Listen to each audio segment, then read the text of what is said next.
Il cattivo abitudine è pensare all'arte come intrattenimento e pensare che puoi ottenerlo subito. Il modo in cui puoi ottenere un programma televisivo o qualsiasi forma di intrattenimento. L'arte è una richiesta, è una domanda. E puoi ottenerlo solo se sei disposto a riflettere su quella domanda, ad accettarla come una domanda.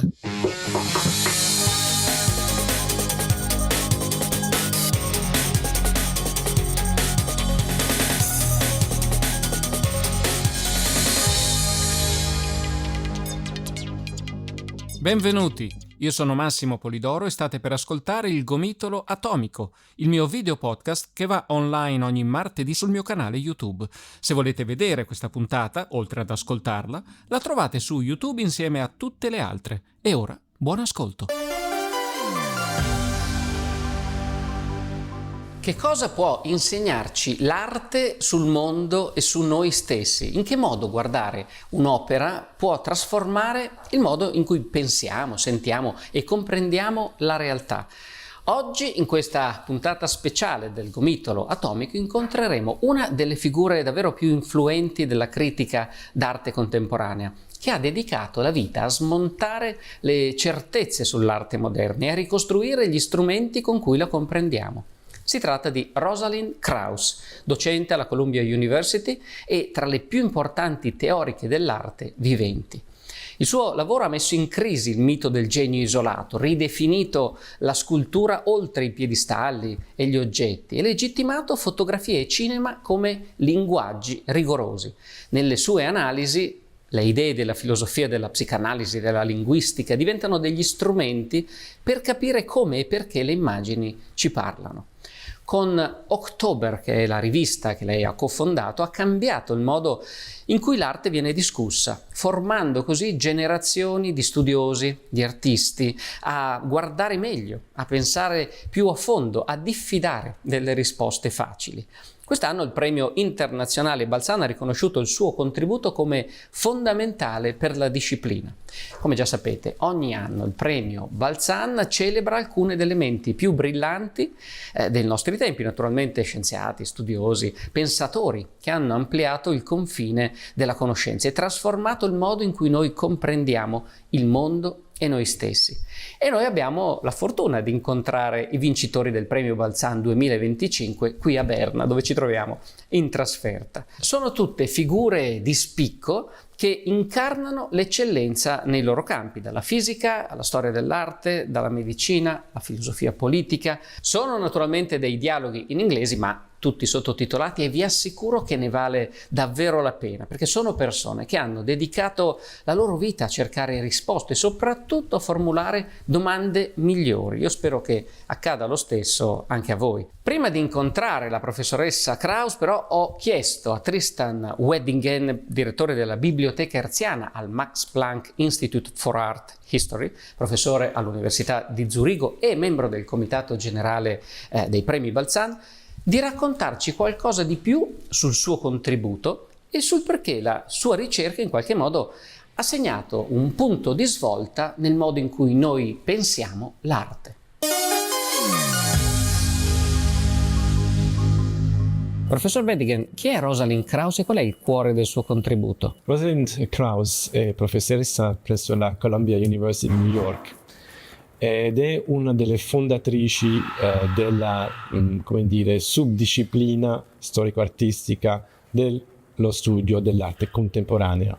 Questo è il suo grande contributo che ha conseguito con molta decisione, molta originalità dagli anni 60 in poi. Che cosa ha reso il suo lavoro così distintivo rispetto ad altri ricercatori sul campo? Prima di tutto questa impresa, questa volontà l'ha espressa come donna in un sistema accademico dominato dagli uomini. Questo è un primo punto molto importante da sottolineare. Secondo, l'arte contemporanea e il suo studio non erano accettati dall'accademia. Si trattava piuttosto di un campo che si legava alla critica d'arte, che era vicina al mercato, agli artisti, quindi non accettata dall'accademia tradizionale. C'è voluto un discorso politico, intellettuale, per dare un posto all'arte contemporanea nelle università sia dell'Europa che degli Stati Uniti. In che modo la sua ricerca ha cambiato o potrebbe cambiare il modo in cui noi guardiamo il mondo? Allora, Rosalind Krauss ha adottato certe metodologie in modo interdisciplinare. In particolare ha aderito allo strutturalismo, che ricerca delle strutture astratte linguistiche anche nelle arti visive. Questo è un approccio che ha sviluppato negli anni 70-80 in poi, che è stato molto innovatore. In che modo Rosalind Krauss rappresenta questa unione tra visione e rigore? Allora, Rosalind Krauss ha certamente avuto una visione molto forte, ha aderito a delle metodologie, le ha veramente promosse con molta forza, anche forza retorica. È una grande scrittrice che si esprime in modo tagliente e particolarmente originale. Ha sviluppato modi di approccio verso l'arte contemporanea, rispettando le opere e gli artisti, ma pur sempre prendendo una posizione critica e autonoma rispetto all'arte e agli artisti. Questo è, diciamo, una modalità che è stata esemplare per la ricerca e lo è ancora per i giovani. I giovani ricercatori, le giovani ricercatrici citano Rosalind Krauss in ogni lavoro che io ho l'occasione di studiare, di leggere, di giudicare. È una delle autrici più lette e citate della storia dell'arte. Perché oggi è importante sostenere ricerche come la sua? Oggi è importante di sostenere la ricerca storico-artistica e anche nel campo contemporaneo, anche se questo nella ricerca è quasi esploso, è diventato dominante, perché si tratta di un campo che si occupa dell'arte oggi, quindi della nostra vita oggi, e quindi è un contributo molto importante per immaginare futuri possibili, per criticare le situazioni attuali, politiche, sociali, in un rapporto di collaborazione con le artiste e gli artisti. Le scelte delle aree in cui il Premio Balzan poi riconosce i suoi riconoscimenti, i suoi premi, riflette gli interessi o le priorità, insomma, della vita contemporanea. In che modo quest'area, l'area studiata da Rosalind Krauss, l'arte contemporanea, risponde a queste sfide? Allora, il Premio Balzan cerca sempre nuovi campi. Nelle scienze naturali si aprono nuovi campi con nuove metodologie, nuove tecnologie. Invece nelle scienze umane tendiamo a sviluppare nuove idee, il che prende spesso almeno una generazione, soprattutto se si tratta di istituzionalizzare questo tipo di ricerca. Questo richiede un tempo particolarmente lungo rispetto alle scienze naturali. Sembrerebbe un paradosso che la Fondazione Balzan decide di dare un premio alla storia dell'arte contemporanea. Non è un paradosso, perché l'arte contemporanea sì è di adesso, però questo adesso si muove e il contemporaneo è venuto a definire un periodo in particolare nell'emisfera nord, che va dal dopoguerra fino ad oggi. Ovviamente ci sono state e ci sono pur sempre dei tentativi di nuove denominazioni, pensiamo al postmoderno, che vorrebbero cercare di cogliere cos'è lo stato attuale delle cose. E questa è la sfida dell'arte contemporanea, anche dello suo studio, che è sempre tra critica d'arte e storia dell'arte.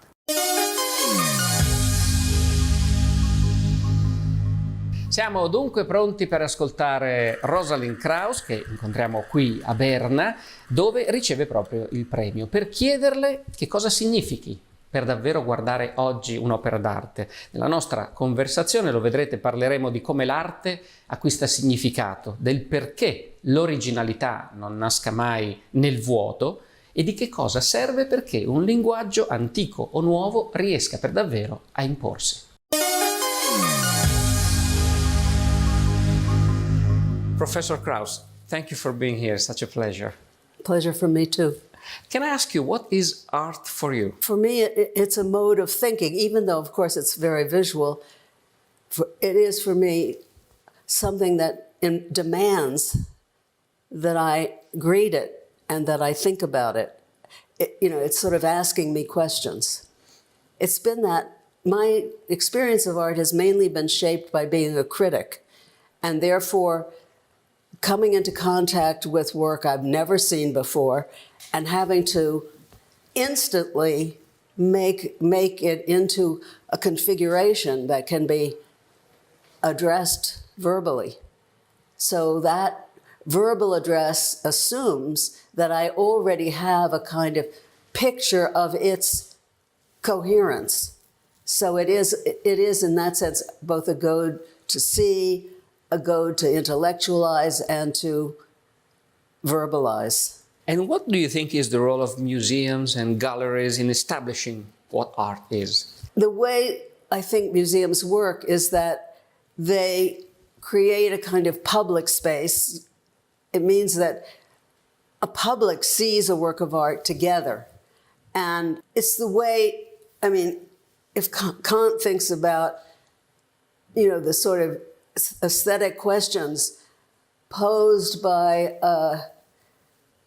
works of art, is that they demand, to say this is a work of art is to say it for everyone, that it's to kind of create a statement that says that this is for everyone something beautiful.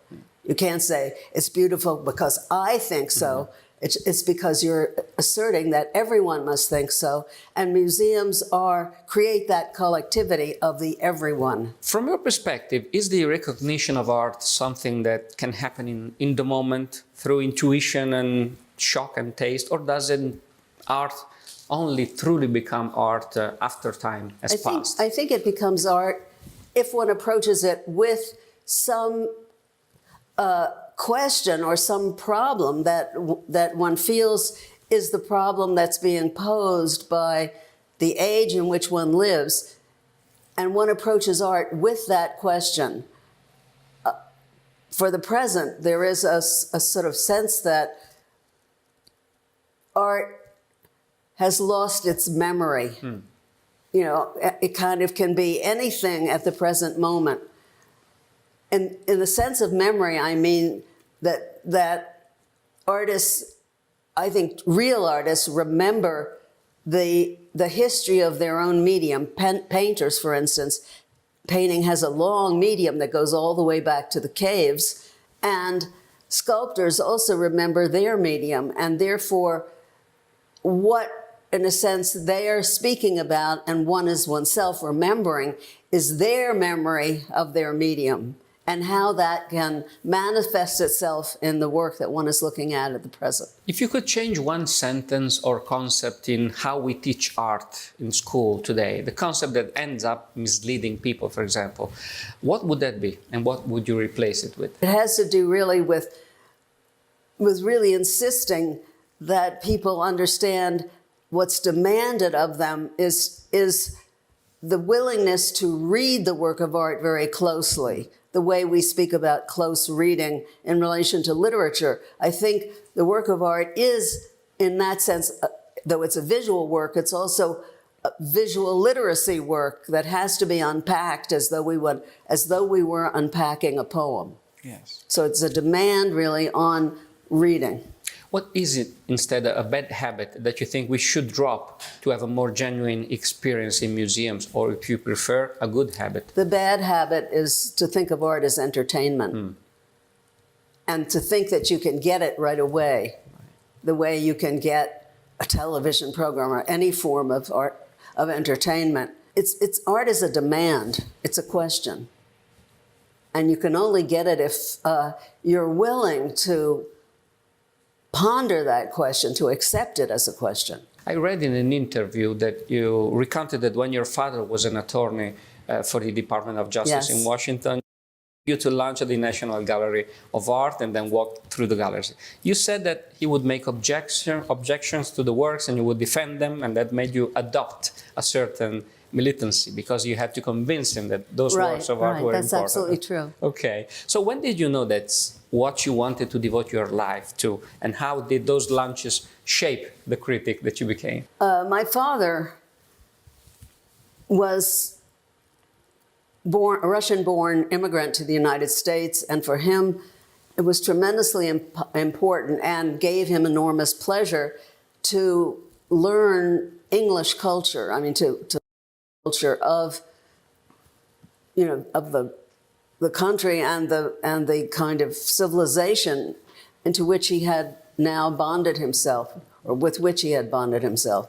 And so one of his ways of doing this was to read Shakespeare. And my name, of course, comes from As You Like It. And I find that very moving. And also another way he immersed himself in, what he thought of was the culture of the West, which of course in this sense is classic culture, was the classical orders. And I remember him taking me around Washington and showing me Doric columns, Ionic and Corinthian. And, this is sort of impressed on my memory, this sense of the formal as it expresses itself in architecture. And he also then took me to museums where, of course, he was in love with Vermeer and Rembrandt, but also this was in the National Gallery, where there are also wonderful galleries of modern art with Picasso and Baroque. And for him, this was not, he just couldn't get his brain around it. And I, as you said, I was determined to convince him, to have the vocabulary to convince him about how wonderful this was. And so I think now I do have the vocabulary. You do have it. So imagine that you can recreate this kind of conversations that you had with your father about a work of art that you think most people today misunderstand. Which artwork would you pick and why? Well, I think for him the most difficult would be Richard Serra, who I really think is the greatest 20th century sculptor. And I do think I would be able to convince him. I would be able to convince him because I would be able to address the questions of the human body, which, Richard is absolutely able to speak to the body.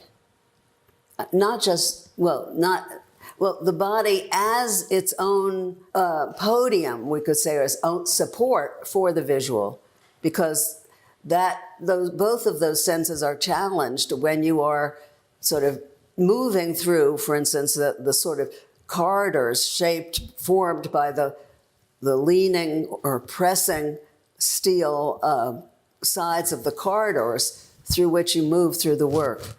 You always move toward a kind of goal, a sense of the exit from these corridors at the end of them.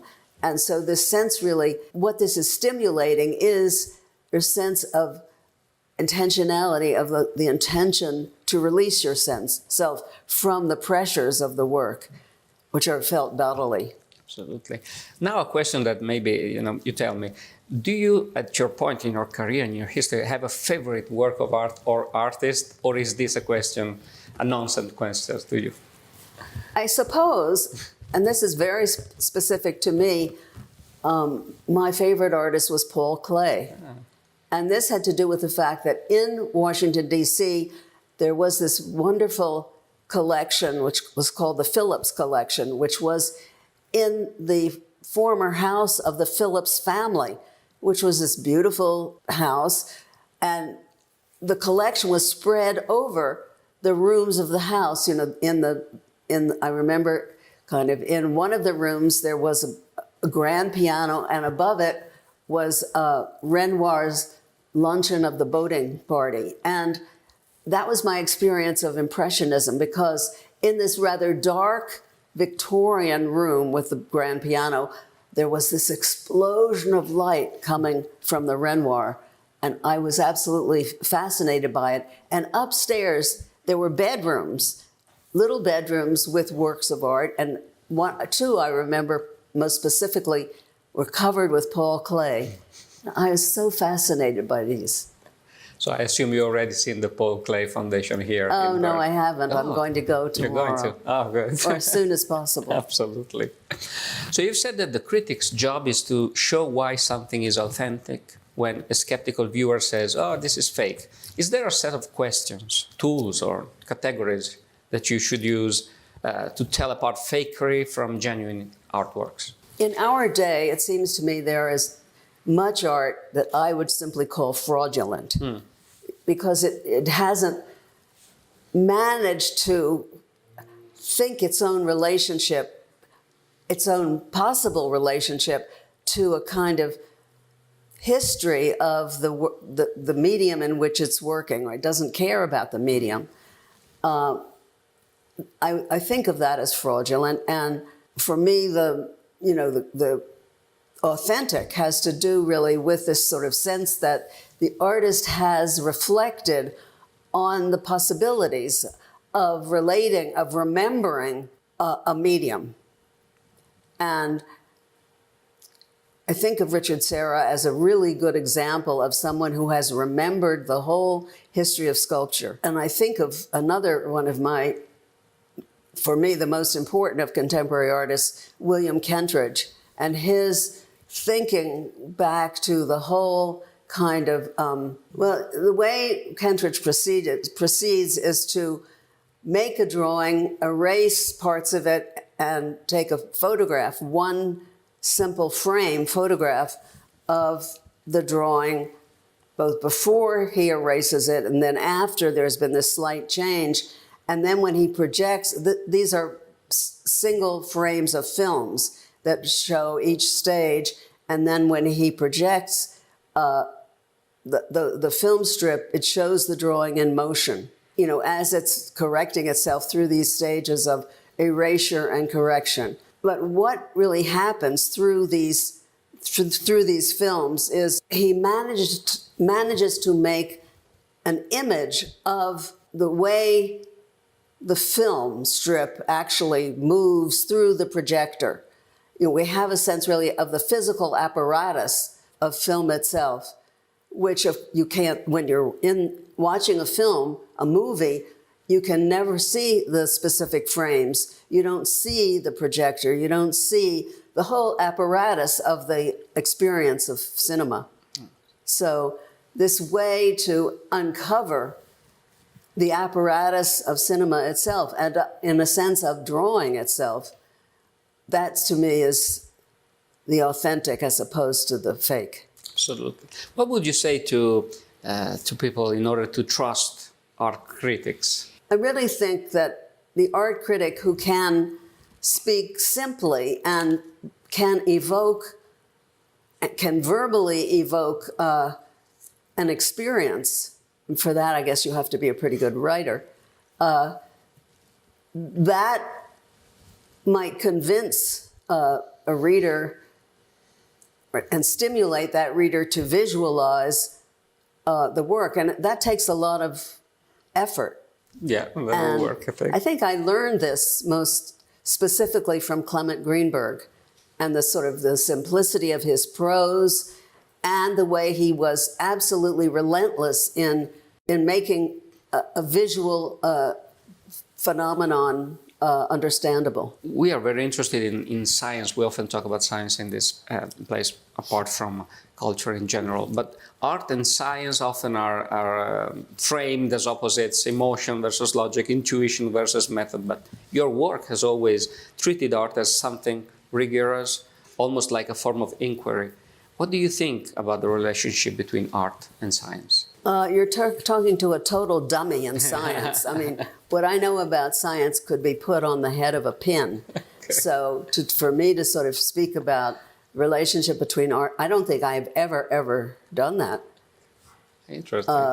I only ever speak about art from something that I've actually painted and drawn. So I feel that I have the right to speak about it.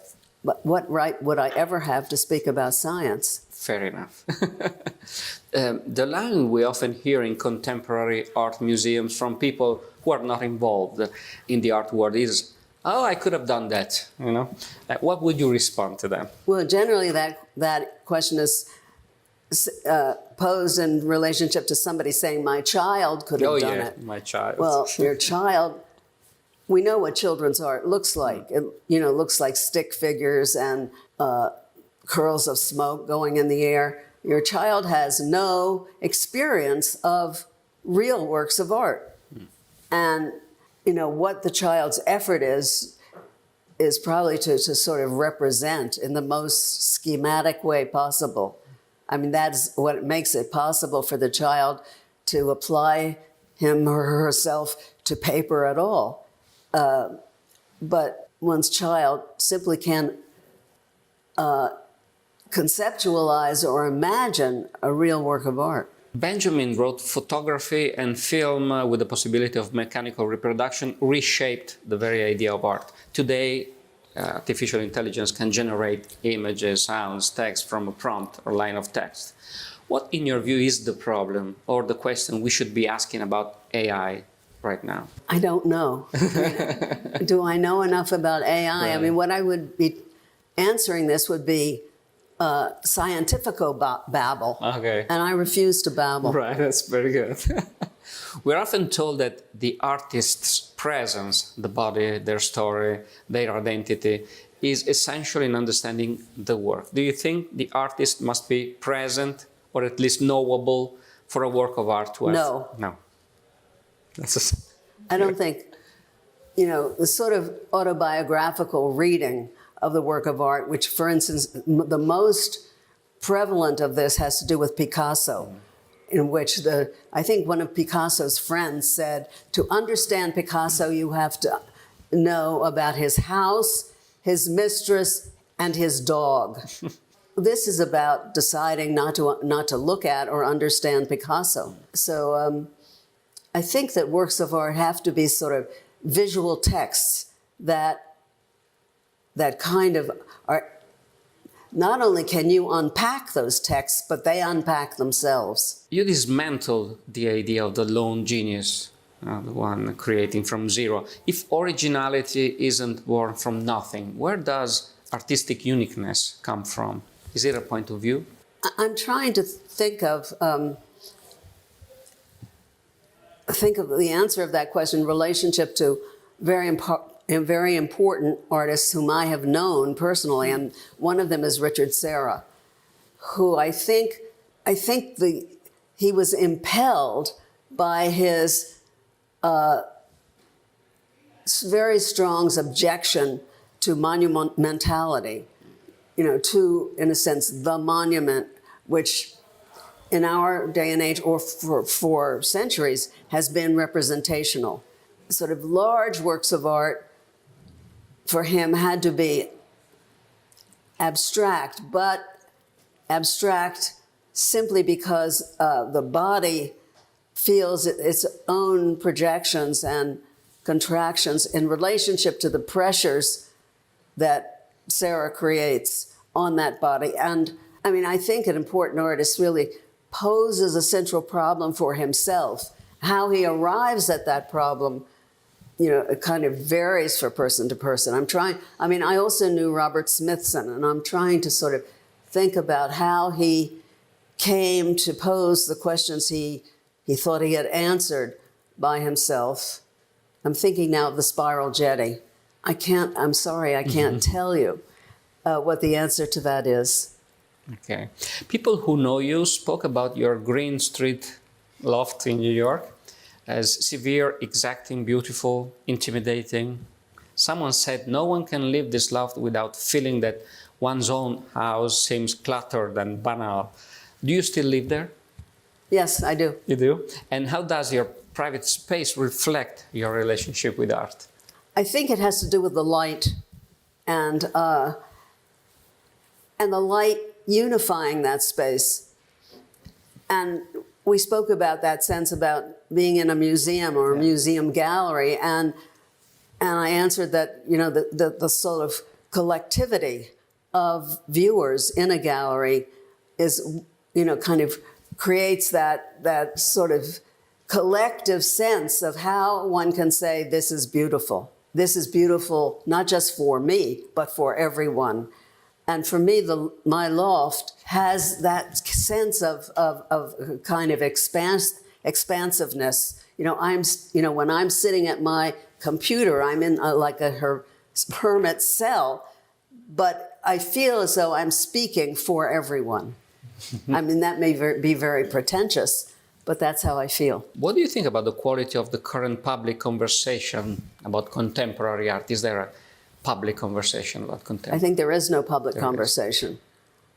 I think there's no public conversation because there's no public or shared language. There has to be a kind of shared idiom for people together to sort of get it. Yeah. It's like not getting a joke. A joke kind of arises from or addresses things that we all feel in common, and a joke falls completely flat if we don't have that sense that it's addressing what we share. Thinking about modern museums today, what do you think they lose when the market and the visitor metrics begin to dictate the programs? I'm thinking about how, for instance, the prevalence of exhibitions of the work of Andy Warhol arise from the sense of Warhol having addressed the most commercial experiences of a wide audience, and the museums really want to attract a wide audience. Therefore, they use work like Warhol. More difficult work is something they have to avoid, though what I feel, and this is not more difficult work, it's more beautiful work, that the work of Gerhard Richter, for example, has in fact attracted very large audiences, and it is work that challenges one and poses the question of how do we verbalize it? How do we bring this into language? So for me, the museum sometimes panders to public desire, and sometimes it resists it, and it always triumphs when it resists it. No strings attached funding is possibly, every scholar's dream. Do you already know what you will use your Balzan funding to think about next? I was going to say no, but in fact, it's not that I'm going to use the Balzan Prize for this specifically, but I'm at work on a book on Roland Barthes, which I feel very passionately about, and I think it will give me the room and the peace of mind to work out this. It's not that it's complex, but work out the sort of complex narrative of what makes Barthes' work so great. It's beautiful. The name of the book that I'm writing is called Roland Barthes, Charms and Demons. You like that? Very attractive. Very attractive. Charms and Demons. Beautiful. You know when it might come out? Well, I think I'm a year from finishing the manuscript, so it wouldn't, and university presses grind very slowly. It's going to be published by Chicago University Press. I have no idea when it will come. We'll wait for it.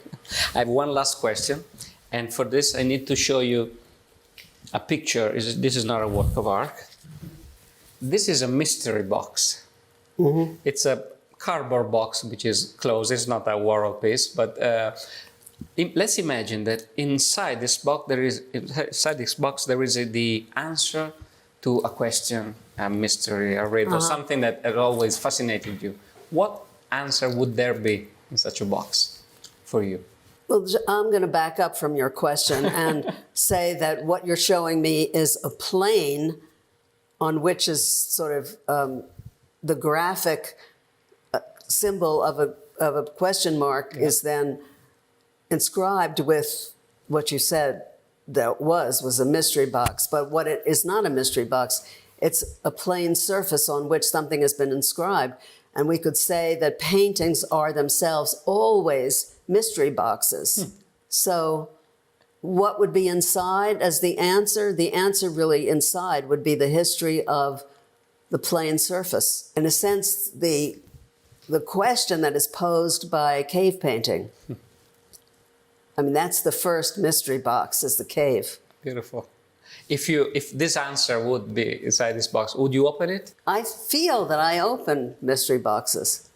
You do, usually. Well, that's very pretentious of me to say. You know, I would say I hope to. Absolutely. Well, thank you very much for having me you're with welcome. us. It's been a wonderful It's a pleasure. Thank you very much.